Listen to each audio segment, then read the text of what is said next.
Okay, the first thing we need to do is we need to open up Audacity. Often you will find it here in the bottom on the dock, or if your dock is on the side of the screen.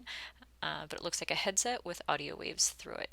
If you don't see Audacity there, you can always go up to the magnifying tool, the search finder, and you can type in the word Audacity and then just hit enter, and that will open up the program. On mine, I had already opened up full screen, but often your program will open up only part of the screen, and usually we want to pull this all the way open to use all the real estate that our screen affords us. As we start recording, you'll see why that is important. A couple things that are crucial in starting, in making sure the program is set up before we start recording are going to be making sure that the microphone that we are using is accurate. If it is not, it will not make a polished and professional sounding recording. So what we're looking for today is we're looking for the toolbar up here that has the microphone icon. It has a drop down list. One of the options should be Logitech USB headset. What we never want to use is this one that says built-in microphone. That will always make it sound like it's recording in a trash can or a bathroom. It'll be very echoey and it'll try to pick up all the sounds. A built-in microphone is omnidirectional, meaning that it's trying to pick up sounds in all directions, but the Logitech USB headset will record coming from the direction of your voice, of your mouth, because that's the way that the microphone is pointed, and everything else in the room will it'll try not to pick up. It is also important when you're using the headset to not have the microphone bar right in front of your mouth, because all the P words and the S words with the P puff of air will make a more audible sound, and you can't really remove that. So I usually have that bar right at my chin, so it's still in the same direction where my voice is coming from, but it won't attach those extra sounds to the recording.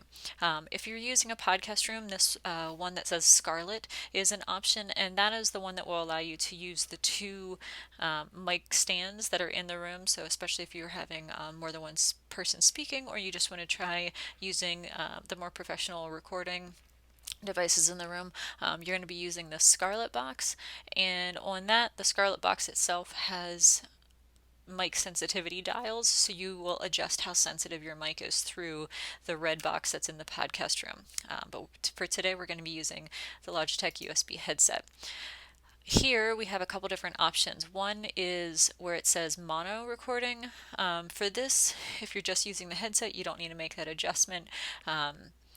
So it's just going to have the same recording in both ears.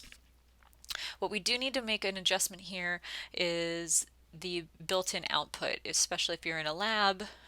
You will need to adjust this so it says Logitech USB headset again, so you're hearing your recording through the headset itself instead of through the built-in output.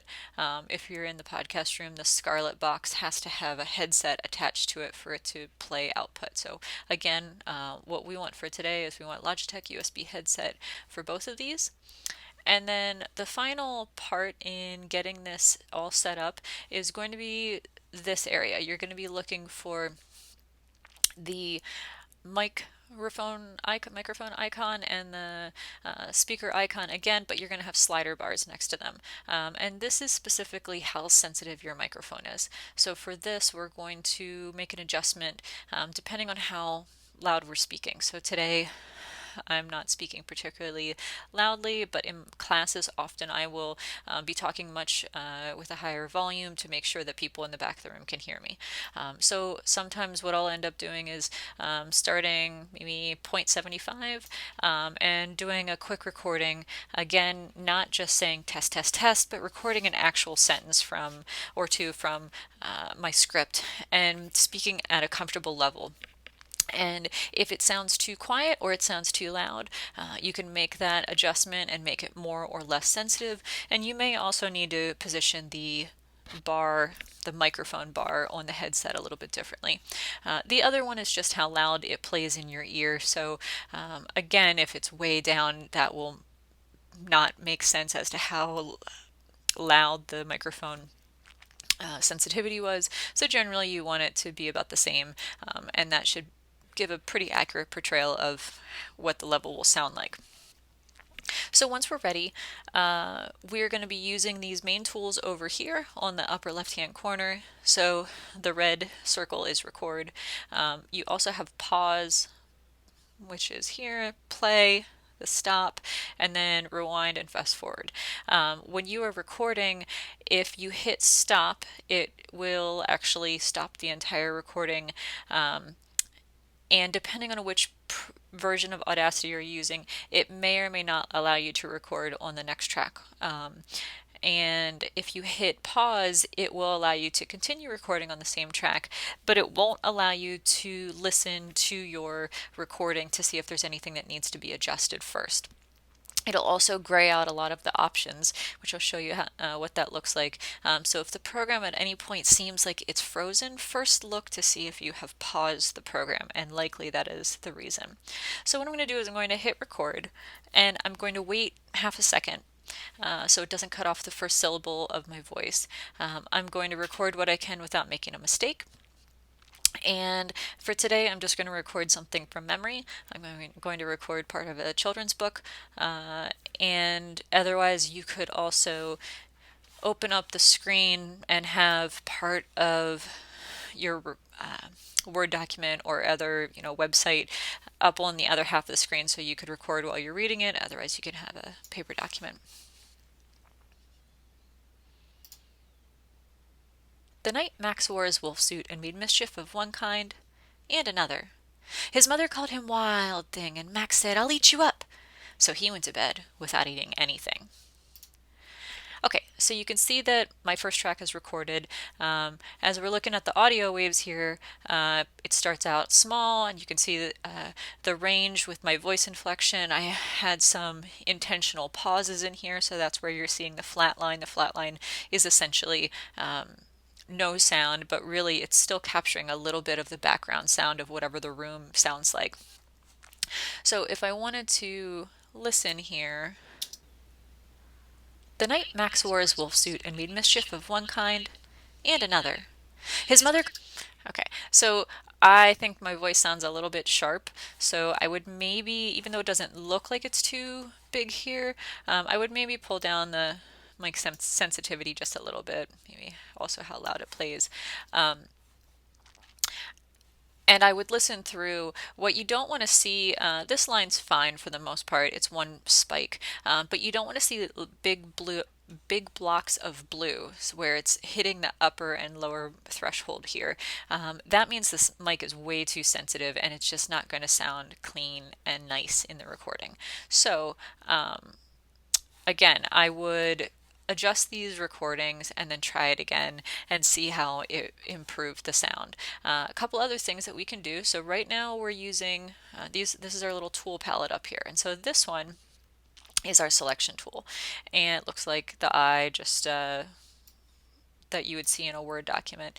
It allows me to highlight different sections of the recording, and then I can just either hit the delete button on my keyboard or I can hit edit delete. But that will remove that. So that allows me to then have the very first syllable of my sentence starting right at the beginning instead of there being any space. So another quick technique is, instead of having to put your cursor, well, you have to put your cursor at the beginning, but instead of having to hit the play button, you can always hit the space bar. The night Max wore his wolf suit, and then you can hit the space bar also to stop it. So that's just a quick little technique that allows us to work a little bit faster sometimes. These sections here where I had intentional pauses, I don't want to necessarily remove that because it was for effect. But sometimes maybe you've lost a place in your recording when you're reading it. So you can always just take a little section out and do the exact same thing. Or conversely, you could also find a little section where you're not saying anything. So if I play this, or let's see here, this. Right, so it's just background noise. There's nothing there. I can always edit and I can copy that little bit. And so if I needed a little bit of extra space somewhere, I could actually paste that in. And so what that did is it just built a little bit of extra intentional pause or a little bit of gap between a couple syllables of, or a couple words of one kind and another. Right. So that gave a little bit of an extra pause. I don't know if it really worked in that case. I use edit undo all the time. So as you test out things and you listen to it, it may not have worked. So in this case, I'm going to undo that so it takes me back to the original spacing between my words. The other option here is looking for these. Now, yours might look different than mine, but this is definitely a breath. So this looks like a little orb, and most likely this one over here that looks like a little dash is also a breath. So often they come right before another spike in the audio wave. So if I highlight it, yep, there's a breath. It was a little tight in here to figure out exactly where the breath starts and ends. So again, if we come up here to the tool palette, we've been using that selection tool, but now what we're going to do is click over here to that zoom tool. And if I click in on the zoom tool, what it allows me to do is you can see that my cursor is now a magnifying glass with a plus sign. And if I click in a couple times, it allows me to get much to a much more detailed level, and that way I can be sure that I'm capturing just that breath. Okay, now a couple of things we can do is we can either delete that breath, but it is holding space. So we need to ensure that in this case it's not a big problem because I have a large space, intentional space that I had recorded. So if I remove this, it's not going to be very noticeable. Sometimes though, maybe if this was a breath, you can see that it's very close in proximity to two different sounds. And so sometimes it'll make it sound like your words like that, like they're too close together and you're not speaking at a natural level, a natural cadence. So sometimes what I do is just like before I had, gone up there and said edit, copy that little bit of space where there is no sound. So I could actually paste that on top. And so it's going to get rid of the breath and it's going to instead leave a little bit of space. So ideally, when I listen to this, then you can't tell that I removed anything or pasted anything. So let's just listen. And another. His mother called. Right, so you can't really tell. Again, if it was too long, I could have just taken a little bit more out, hit delete, and get rid of it. I don't think this is a breath. Nope, that's a word. But this little dash here is most likely also a breath. Right. So those are what my breaths look like. I don't know what they look like on your recording, but so what I'm going to do is I'm actually going to do the exact same thing. I'm going to highlight that and I'm going to just paste. You can also do Command V for a Mac or Control V for a PC. So again, usually what I do is I take a quick listen. Chew up. So he. Right. Chew up. So he. Chew up. So he. Too many times. Okay. So you don't need to get rid of every single breath. It's mostly if they're extremely noticeable. So like a like a big breath right before you speak and say, trying to get a sentence or two out, you're going to take a big breath. So some of those are just more noticeable. If it's a little, like no one notices that. At the very end, I had finished speaking before I hit stop on the recording. Sometimes you get these little guys.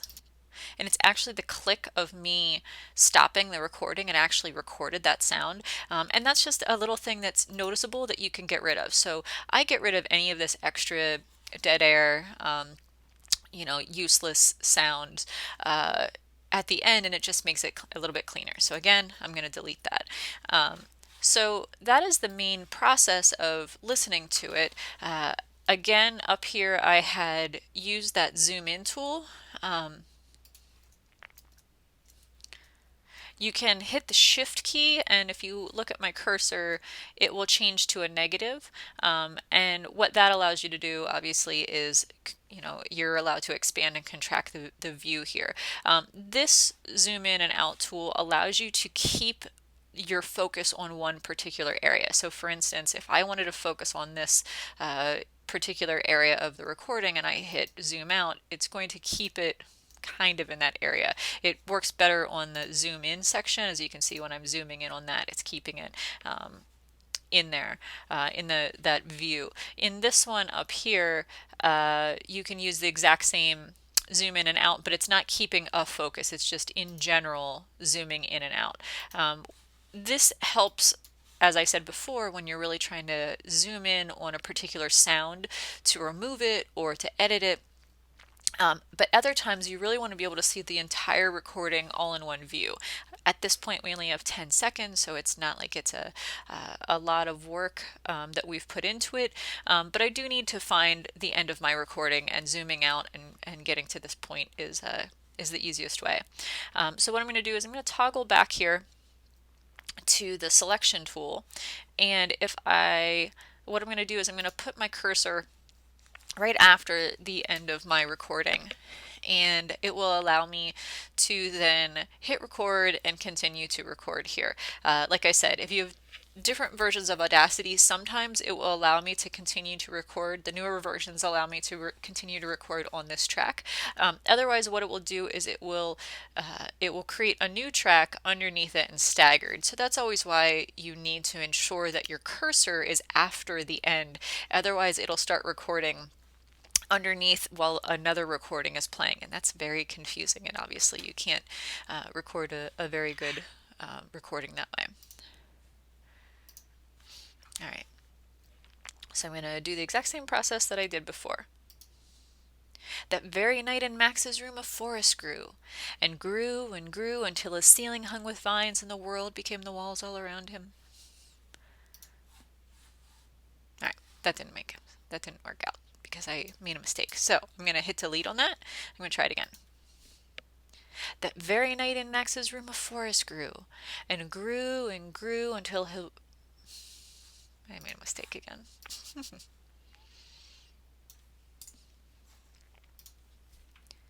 That very night in Max's room a forest grew, and grew and grew until the walls became the world all around him.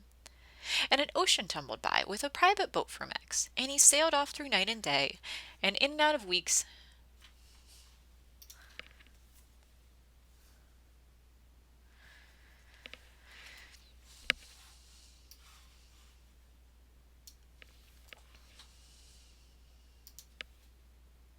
That very night in Max's room a forest grew, and grew and grew until the walls became the world all around him, and an ocean tumbled by with a private boat for Max, and he sailed off through night and day, and in and out of weeks and almost over a year, to where the wild things are. Okay, so there's my second track. On this particular version of Audacity, it does allow me to record on the same track, which is helpful. These two tracks are now pushed right up against each other, and this amount of space may not be what I need. Also, this might be another breath. Well, it's a kind of a click sound. So again, what I can do is I can delete what I don't need. Now those two sentences are too close together, and if I listen to it, it's going to kind of sound like I'm kind of fumbling over my own sentences, not eating anything. That very night in Max's, right? So it's just too close together. And so what we're going to do is we're going to use another tool. So we've used the selection tool, we've used the magnifying tool, and now up here we have this one that says time shift tool. It has two little arrows on the end of a line. And what this allows us to do is it allows us to build a little bit of buffer space in there. And actually what I'm going to do is I'm going to edit undo a couple of these things. So on this one, I actually removed all this dead sound noise in the background. Instead, what I'm going to do is I'm going to delete just the breath. It might not be extremely noticeable on this particular recording, but depending on where you're recording and what the sound of the room sounds like, even in our podcast rooms, there is no such thing truly as silence. So this is not silence right here, even though it's a flat line. What it is, it's the sound of the room when I'm not speaking. So sometimes lights hum, or maybe there's an air vent. And so sometimes it's actually strange to have absence of sound. So if I just delete that whole thing and leave this space in here, it's actually going to be completely silent, which might seem a little odd. There's also a little click right when I recorded, most likely, right? So I want to get rid of that too. So I'm going to delete part of this, but what I'm going to do is I'm going to leave that little bit of space there, and I'm going to push it right up against. And then what I can do again is just listen to see how it sounds without eating anything. That very night in Okay, perfect. So it has just a little bit of a intentional pause, and again, I could build that up or take it away. I could copy more of it and kind of paste it in to make it longer, or delete more. But that is a way that you can ensure like the flow and the cadence of your recording sounds the way you want it to. That there's intentional pauses, or maybe if you're rattling off a bunch of facts, then you wouldn't have that space be quite as long. I can go through and again find those little blips that maybe have a sound that I don't want. Oh, that was a bigger one. Right, so I can copy and paste those background sounds.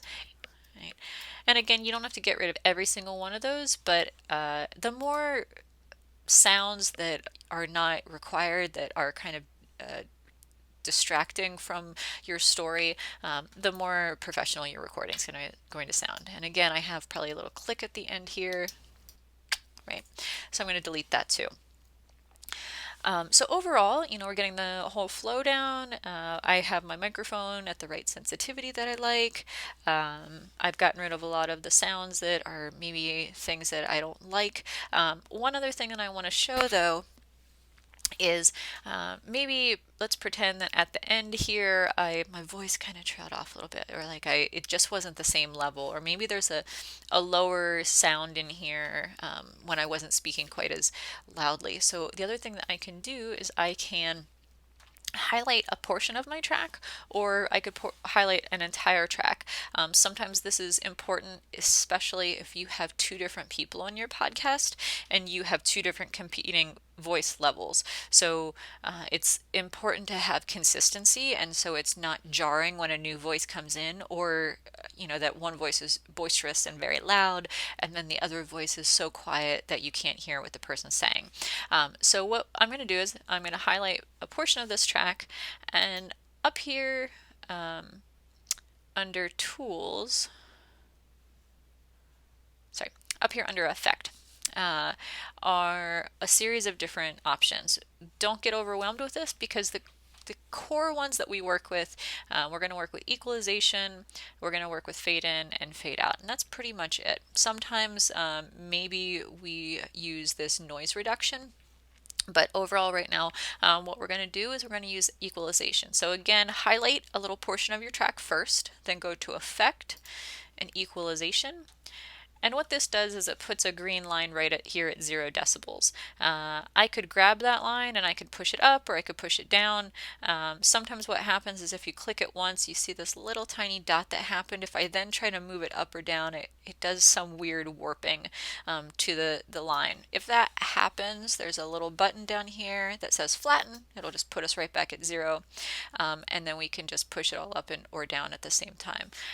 When we're working with our own voice, so this is a recording that I made, and you have recordings that you've made, we don't want to move this line.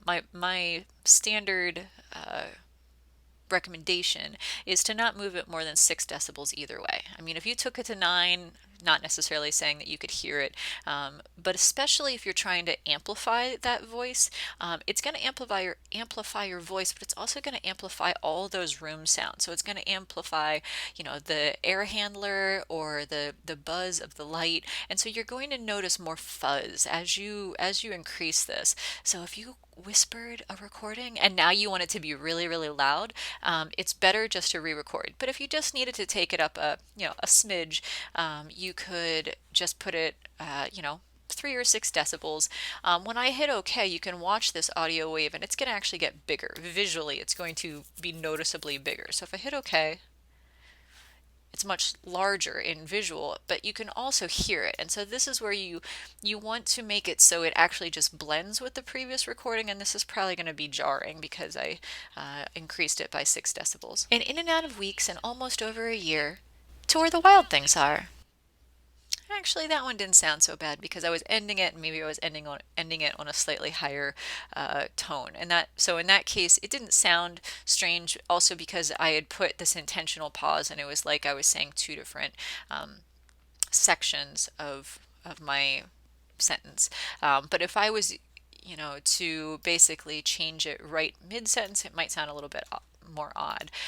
Again, lots of times I just edit undo to see if maybe I only wanted it at 3 decibels or such. If it's something that you needed to update the entire audio track, 12, 15 decibels, that's when we just highlight it, hit delete, and we re-record. So I know that sometimes you don't want to take the time to re-record, but in the interest of having the most professional, polished recording, that's really what you need to do. Okay, so now that we have this whole process finished, you can continue recording on the same track, even if it's a different person speaking. Sometimes it is convenient to have a secondary track, though. So maybe one person's voice is on one track, one person's voice is on the other. It just helps keep things organized. Otherwise, you can continue to record on the same one. If you did need a new track, you can just come up here to tracks and say add new. And in this case, we're just using a mono track because we only have one microphone input from the headset, so we only need one on this one. So we'll hit mono track and then put our cursor here on that mono track, and then if I hit record, it's going to continue record on that new track. So because I put my cursor at the end, it'll stagger it, and so it's not recording while I'm listening to the old track as well. At the end of each track here, there is a little X, and you can delete any particular track. You can also solo a track. So if I wanted to play something, say I had 2 things layered on top of each other and I only wanted to hear one, you could solo one, or you could mute something. You can also name each track. So if you had a number of different tracks and you got a little confused, you could say, speaker 1, speaker 2, music, intro, whatever you wanted. You can also organize them by moving the track up or down.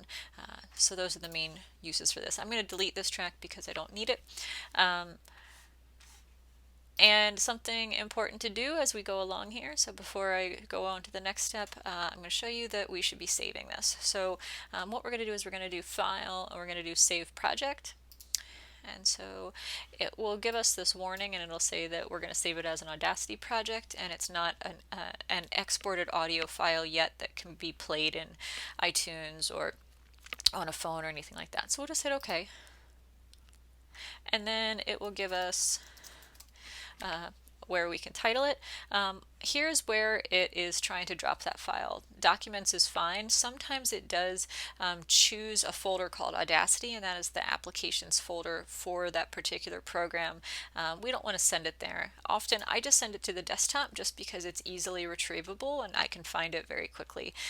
When you're in a podcast room, please know that you can always record and save it directly to the computer, and I highly recommend that. And that way, if you needed to make a copy of the project, you can easily put it on a jump drive or your OneDrive or anything like that. But in our podcast rooms in the media center, when you save anything on these computers, our computers don't get wiped. So some of the other labs on campus do get wiped. This one does not throughout the entire semester. So you'll be able to go back to the same computer, log in under your account, and get it. So I'm going to hit save. And if I move this, what I have here on my desktop is I have these 2 files. One says test, simply because that's what I titled it, .aup as an Audacity project. But what it also creates is a folder, and this one is called test_data. The key thing here is that both of these things are your project. If I only took this file, it actually wouldn't do anything. It would say, I don't know what to do with this file because it's looking in this little folder for all the pieces to the puzzle. So essentially, if you wanted to make a copy, like I said, on your OneDrive or Jump Drive, you would copy both of these and take them together. Don't put this file in this folder because it doesn't work either. They have to be next to each other like this on the same level of a drive or a folder. So from going forward, we can just keep on saying save project, and it will continue to save onto our desktop. So the other thing that you might want to incorporate into a project like this are music or sounds. So in this case, what I'm going to do is I am going to zoom out. So again, I want to be able to see my entire track or my entire project. So I zoomed out, and then I'm going to use that selection tool, and I am going to highlight my whole project. And then I'm going to use that tool again that we talked about, time shift. And if I use the time shift tool, I can move all that project down a little bit. So what I'm going to do is I'm going to move it down maybe like 2.5 seconds. Not a lot. And now what I can do is I have already downloaded some songs, and in a podcast you need to use only copyright cleared songs. So these are not your favorite artists that you listen to all the time. You need to find something that does not have copyright, and we have a couple locations for that. So you will be able to access those through resources that we have on our Media Center blog, which we can send you to. So right now what we're going to do is we're going to go to File, Import, Audio. And I have them here in this folder, and I'm going to choose this song. So again, this was a person that created music and put it up for free, and we just have to give attribution saying this is where we found this music. And I'm going to hit open. And so on here it gives me a song that's obviously much longer than my recording. So my recording is 30 seconds or so. So a couple things I'm going to do. The first thing that I do is I'm going to highlight everything at the end that I don't need. So from 40 seconds or so on. And then I'm just going to hit delete. Now, at this point, as you can see, just visually, you can tell that this is going to be much louder than my voice. If I try to play this at this point, wild thing, and Max said, I'll eat you up. So, right, you can't hear what I'm saying. So a couple things that we're going to do. We're going to highlight this whole track, and then we're going to go back up to the effect options. And remember, last time we used equalization, and we're going to use that again, but we're going to do the reverse. So I'm going to hit that flatten button to get it back at 0. And before I said that for our voice we don't try to change the audio levels more than 6 decibels either way. In this case we're going to drop it down as far as we need to. So I'm actually going to drop it down just from the beginning, 21 decibels. If it was a very soft piano, maybe I could do 18. If it's a really heavy drum and bass or something like that, I would take it 24 to 27. So we'll see what 21 decibels does. Hit OK. Got pretty tiny from the visual here. And the other thing I'm going to do here is I'm going to highlight the last couple seconds of this recording, and I'm going to do another effect. I'm going to apply another effect, and I'm going to say fade out. So this is going to slowly fade this music out. And actually this was a little recording that I think was a little extra that I didn't need. And so now, in theory, it should play a little bit of music.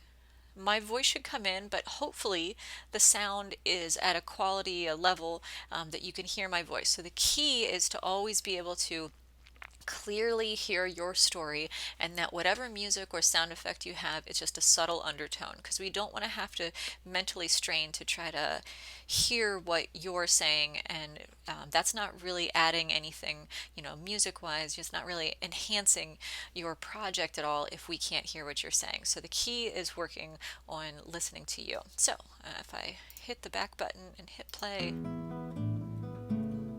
The night Max wore his wolf suit and made mischief of one kind and another. His mother called him Wild Thing, and Max said, I'll eat you up. So he went to bed without eating anything. That very night in Max's room a forest grew, and grew and grew until the walls became the world all around him, and an ocean tumbled by with a private boat for Max, and he sailed off through night and day, and in and out of weeks and almost over a year, to where the wild things are.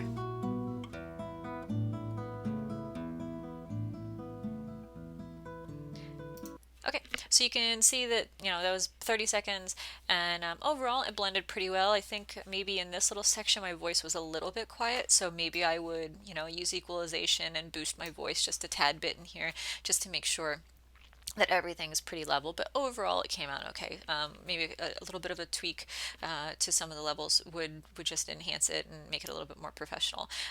But overall you can see that we could have a number of different layers in here. Sometimes when I do this recording and I say and an ocean tumbled by with a private boat for Max, sometimes I put in a little ocean wave sound, just again to give like that ambiance and that building that world of sound where the person is listening and envisioning what you're talking about. So you don't want to overdo it, but sometimes it can enhance the mood, it can enhance the story. But the key is to have a really well written and well recorded narration, and that is actually the foundation and the crucial part of this recording. All those extra sounds only work and only enhance it if you have a really great recording to begin with.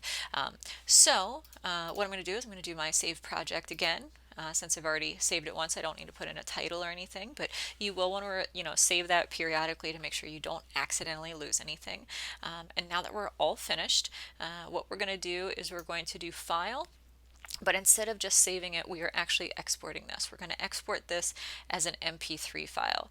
So this is the compressed file that obviously will play on different computers, iTunes. You can put it up online. The other option is a WAV file. That is an uncompressed audio wave, but again, it is playable. It's just this is the file that is normally what you would get if a CD was purchased. So about 20 or 25 songs will fit on a CD that are WAV files, but you can fit 100 to 150 songs on the same CD, the amount of space, if they're MP3 files, because they're much more compressed. So we can do MP3. I'm going to title it, save it, give it a title, put it on my desktop again. I'm going to, again, make sure that it says MP3 here. Hit save. It's going to say it's going to save everything and mix all those sounds down. What that means is that my voice and the music are going to be forever intertwined. So if I made a hiccup in here and I was trying to edit that out, it's going to edit the music that's layered directly over top of that. So I can hit OK. It pulls in the music information, so this is kind of the same stuff that you would see in iTunes. Who's the artist, what's the album. You don't really have to change that. Then we hit OK.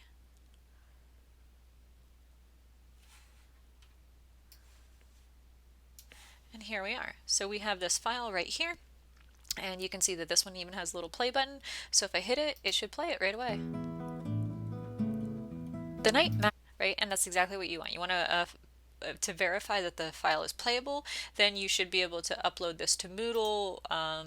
Most likely, I would guess that this would be a Moodle submission for most classes, and you just want to ensure that what you are sending, so you are sending the MP3 or the WAV file, depending, but you are never sending this file. You're never sending the .aup file. If you do send that to your professor and they can't open it on the day and time that it's due, you could likely have it be counted as late. So it's up to you. It's your job to ensure that what you're sending over is playable. So having this MP3 file, playing it, uploading it, and making sure everything's in on time is perfect. Thanks for watching this, but let me know if you need anything, or let anyone here in the Media Center that maybe has done your training, or drop in, and our students are also able to assist you. They can get you into the podcast rooms, and they can also help with some general troubleshooting with any of the projects that you might be working on.